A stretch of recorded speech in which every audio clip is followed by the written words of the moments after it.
au niveau supramental, les entités éthériques interviennent quand même en mettant en place des plans de vie, des programmations. Ben, c'est toi qui choisis ton plan de vie, man. Choisir, c'est C'est un nous qui grand choisissons. mot. C'est nous qui choisissons notre plan de Es-tu vie d'accord quand avec on est. ça, toi, Berthold? Ben, supposément qu'on les archive avant de descendre. Fait que, tu sais, je veux dire, une fois que t'es dedans, là, c'est l'impression que tu te le fais imposer, le plan de vie, mais Ben Mais c'est oui, je parce que il pour reste que. l'imposerai pas. choisir un plan de vie un peu pour consentir à une vaccination, ça prend un consentement libre et éclairé. Or, tant que la personne n'est pas totalement consciente, ben, elle peut pas Ouais, choisir. mais c'est une fois que t'es dans le plan de vie que t'es plus conscient que t'as fait des choix. Donc, tu deviens La amnésique. descente sur la planète Terre, David, fait perdre la mémoire de tout ce qu'on a vécu. On a une moyenne de 6 000 vies sur la planète avec la même crise d'âme, là. Hey, je sais pas, là, on est-tu dommés, esti? Ben oui, la mémoire est effacée à chaque fois que tu t'incarnes. Puis un jour, on va s'en rappeler de ça, tabarnak, de nos vies. Mais Puis encore en là, passant, moi, il y en a une couple que je me rappelle, je ben peux là, encore là, t'en. je vais clarifier les choses avec Berthold parce qu'il y a quelques semaines, j'avais fait une entrevue avec toi parce que je me questionnais par rapport à ma fille si elle avait pu déjà avoir des vies antérieures comme moine bouddhiste ou tibétain ou peu importe. Puis toi, tu disais non, la personne peut se rattacher à du mémorial lié à des gens du passé, mais le concept de vie antérieure, de ce que tu me disais, de ce que je comprenais, non, ça n'existe pas, là. Ben moi, à mes yeux, l'affaire de la réincarnation, comme il y a dans l'hindouisme, puis il y a dans le bouddhisme, je suis sûr qu'il y a de l'illusion là-dedans. Puis il y a de l'interprétation. Mais il reste que, supposé, tu sais, par contre, j'ai l'impression profonde que la vie que je vis, Oui. même si je suis pas conscient de ce qui me reste à vivre, même si je suis pas conscient de tout ce qui va m'arriver, que quelque part, oui, j'ai fait le choix de le vivre. Même si ça fait pas mon affaire en tant qu'égo. Ça, je le sais. C'est dans ce sens-là, là.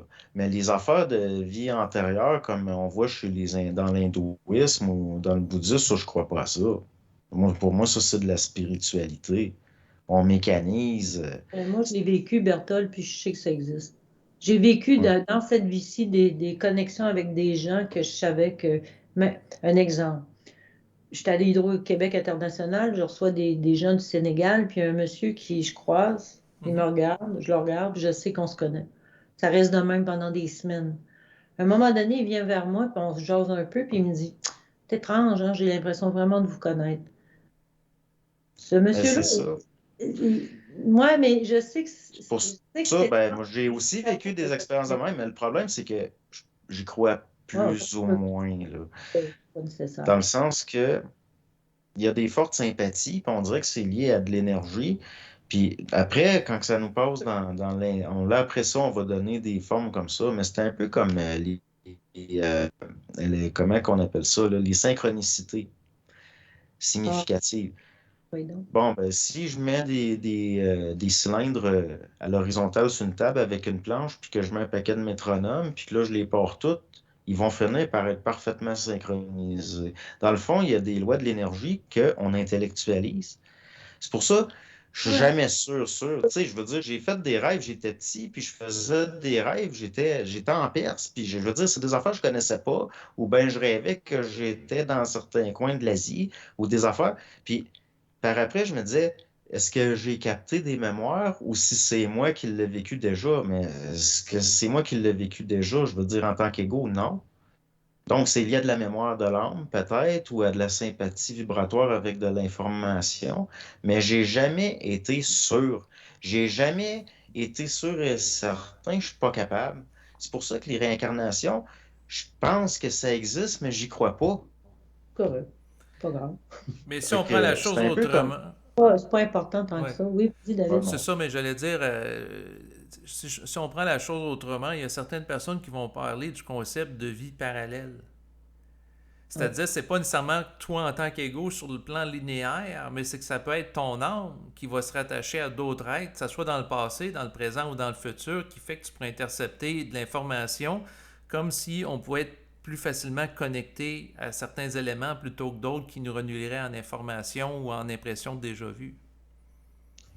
Ben, Ça, c'est. l'individualité est égoïque et momentanée au niveau de ce qu'on appelle une vie. Mhm. Donc, possiblement qu'il y a quelque chose de plus vaste en dehors de l'individualité psychologique comme on la connaît. Puis la psychologie humaine fait qu'on rationalise des choses parce qu'on est fait de même. Mais il reste que, est-ce qu'il y a une vie, tu sais, je veux dire, j'ai eu des expériences, des affaires, des fois, c'était fucké, là. À un moment donné, carrément, une sortie de corps, là. Puis de voir mon père, puis même d'y tenir les mains, je pensais même pas qu'il y avait de l'appréhension matérielle dans ces plans-là.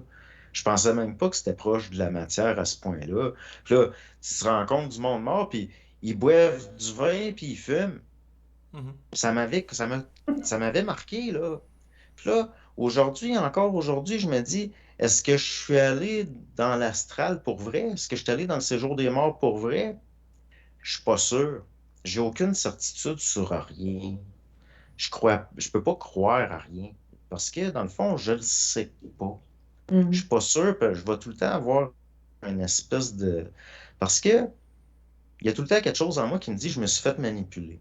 Puis dès que je crois à quelque chose, je suis en train de me faire manipuler. Au point où finalement, ça a fini par créer au niveau de une sorte de vide un peu, qui fait que ben, je peux pas embarquer dans rien.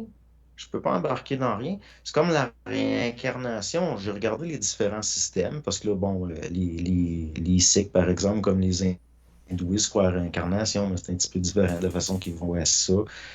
Il y a longtemps, les Juifs, ils ont déjà un petit peu, bon, tu sais, je veux dire, la métempsycose, ces affaires-là. Il Mais il reste que je peux pas adhérer à rien. Je suis pas capable parce que j'ai pas confiance en rien. J'ai pas confiance en mon propre entendement. Parce que je sais que j'étais un être humain, je sais que j'ai un ego psychologique, je sais que je suis limité, je sais que je rationalise des perceptions. J'ai lu tout sur les expériences en psychologie clinique, comment est-ce qu'on est subjectif sans s'en rendre compte. Puis finalement, ça a fini par créer une sorte de vide où je peux pas croire en rien. Même